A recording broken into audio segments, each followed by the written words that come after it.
All right, today we're going to dive into a really fascinating business case study. It's got everything: a huge investment, a bet on a market that most banks absolutely will not touch, and a major strategic choice with millions of dollars hanging in the balance. And this is all about Carlyle's massive play in India's affordable housing market.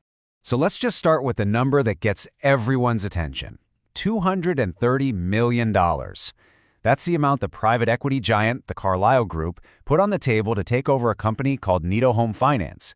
This isn't some small side investment. This is a huge, decisive bet that's designed to completely reshape a company and, they hope, dominate an entire market. And here's the real kicker. This giant bet is on a group of customers that the financial world often calls the unbankable.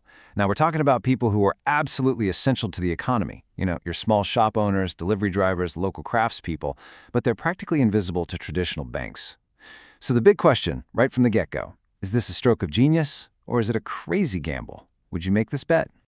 So let's really break this deal down. To get why Carlyle is facing such a tough choice now, we first have to understand the acquisition itself. It was a move that sent some serious shockwaves through the Indian financial world.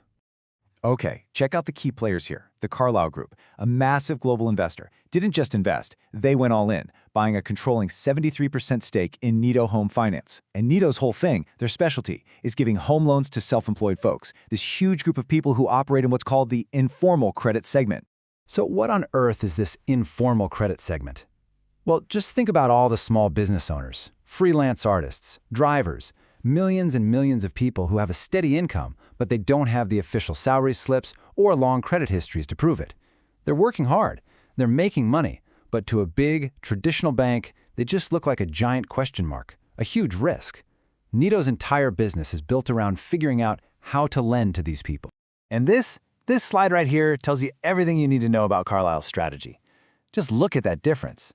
Nido was already managing over $500 million in assets. That's a huge loan book. But its yearly profit? Just a little over $2 million. That tiny, tiny profit margin shows you Carlyle isn't buying Nido for what it is today. They are buying it for its incredible reach, betting they can be the ones to finally unlock its massive future potential. So how exactly are they planning to unlock all that potential? Well, that brings us to what we're calling Carlyle's powerhouse strategy. They aren't just buying a company and letting it run. They have a very clear, very aggressive plan to completely transform it.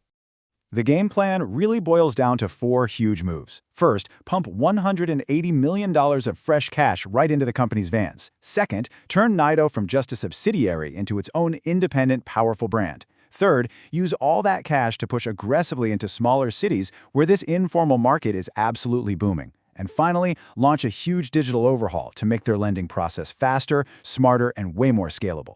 And what's the end game here? What's the ultimate prize? It's all about grabbing a huge piece of a market that is just exploding.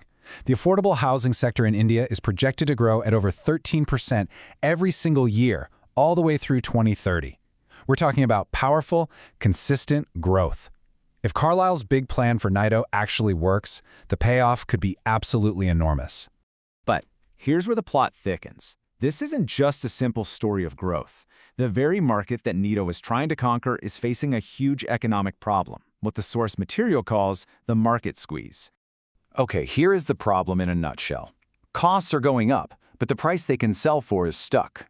The price of everything you need to build a house, we're talking materials, labor, it's all getting more expensive.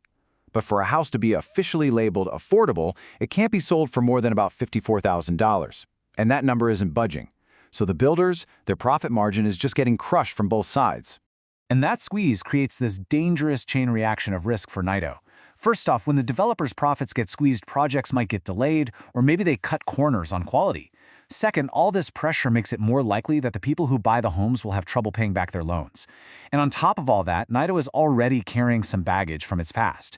These high-risk wholesale stressed assets, which are basically bundles of old problematic loans. It's a really tough environment to be lending money in. So this brings Nido, now sitting on a mountain of Carlyle's cash, to this critical fork in the road. They have the money, they have the ambition, but the market is incredibly shaky. They have to pick one of two very, very different ways to move forward. And here is the core dilemma. On one side, you have the volume path. This is pure pedal-to-the-metal growth. Use that $180 million to triple the size of the business in just 3 years. Now, To do that, they'd probably have to loosen their lending rules a bit to grab as much of the market as they can, betting that just being huge will let them power through the rising costs. The goal is simple: be the largest player, period. Then you have the other choice, the value path. This is the cautious, safety-first strategy. It means lending slower, being more picky, demanding tougher collateral, and really focusing on high-quality loans to make sure you're profitable. The goal here isn't to be the biggest, it's to be the safest and most profitable.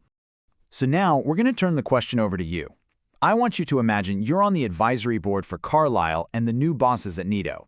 You've seen the huge opportunity, you get the risks, and you know the two paths they can take. It's time to make the call. It really all boils down to this one question. Do you tell them to go for volume, unleash all that capital, aim for total market domination, and just accept the higher risk that comes with it?